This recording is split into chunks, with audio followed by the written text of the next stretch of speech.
বলেন আশাদ্দুন নাসি বালাআন আল আম্বিয়া, এই দুনিয়ার বুকে সবচাইতে বেশি পরীক্ষা নেয় আল্লাহ নবীদের। সুম্মাল আমসাল ফাল আমসাল, তারপরে সিদ্দিকিনদের, তারপরে শুহাদাদের, তারপরে সালিহিনদের। ইবতালার রাজুলু আলা হাসাবি দীনি, যেই ব্যক্তির দিনদারি বেশি তার জীবনে পরীক্ষা, আল্লাহ যারে পছন্দ করে বেশি তার জীবনে পরীক্ষা। নমরুদ বলল ইব্রাহিম ঈমান ছেড়ে দাও, তাহলে জানে বেঁচে যাও, নাইলে আগুনে ফেলবে। সাইয়েদনা ইব্রাহিমের এক কথা, জীবন যাবে কিন্তু ঈমান যাবে। নমরুদ বলে ঈমান ছেড়ে দাও, তা না হলে আগুনে ফেলবে। সাইয়েদনা ইব্রাহিম বলে জীবন যাবে কিন্তু ঈমান যাবে। তার মানে আগুনের পরীক্ষায় পাস। চিল্লায় বলেন আগুনের পরীক্ষায়।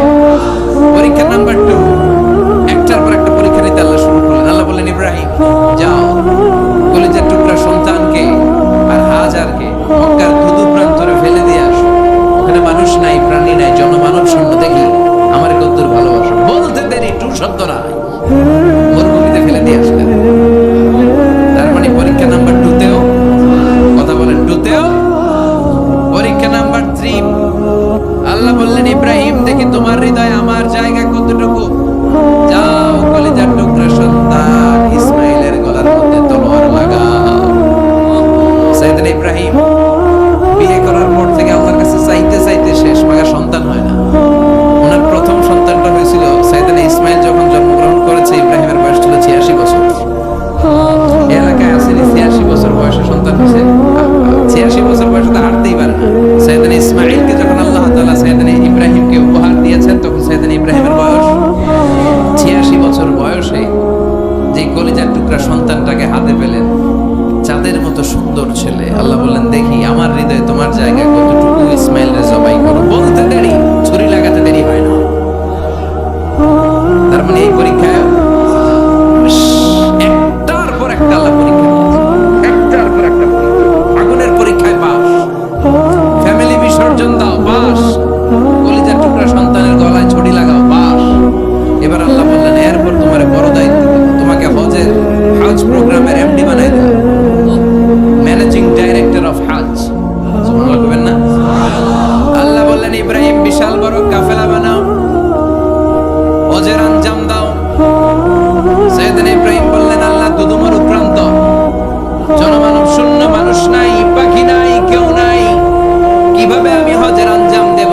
আল্লাহ বললেন ইব্রাহিম হজ প্রোগ্রামের ম্যানেজারগিরি করতে চাইলে 3টা পেশা তোমাকে বেছে নিতে হবে। কয়টা?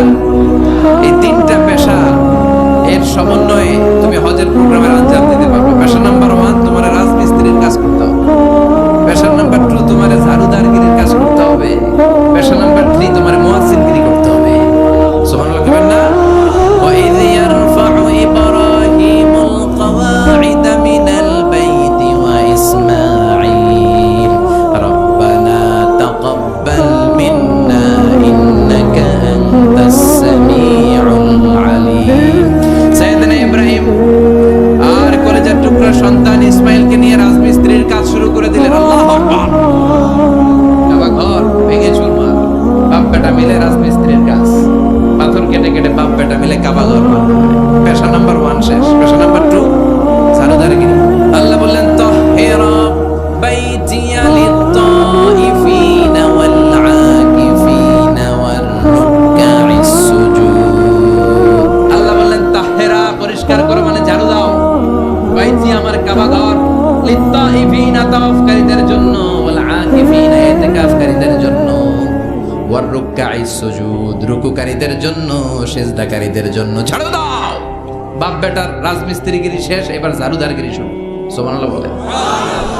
এরপর আল্লাহ বললেন 3 নম্বরে মুয়াজ্জিনগিরির কাজ করো। ওয়াআযিন ফিন-নাসি বিল হজ্জি ইয়াতুকা রিজালাও ওয়া আলা কুল্লি দামিরি ইয়াতিনা মিন কুল্লি ফাজ্জিন আমিক। সুবহানাল্লাহ পড়েন।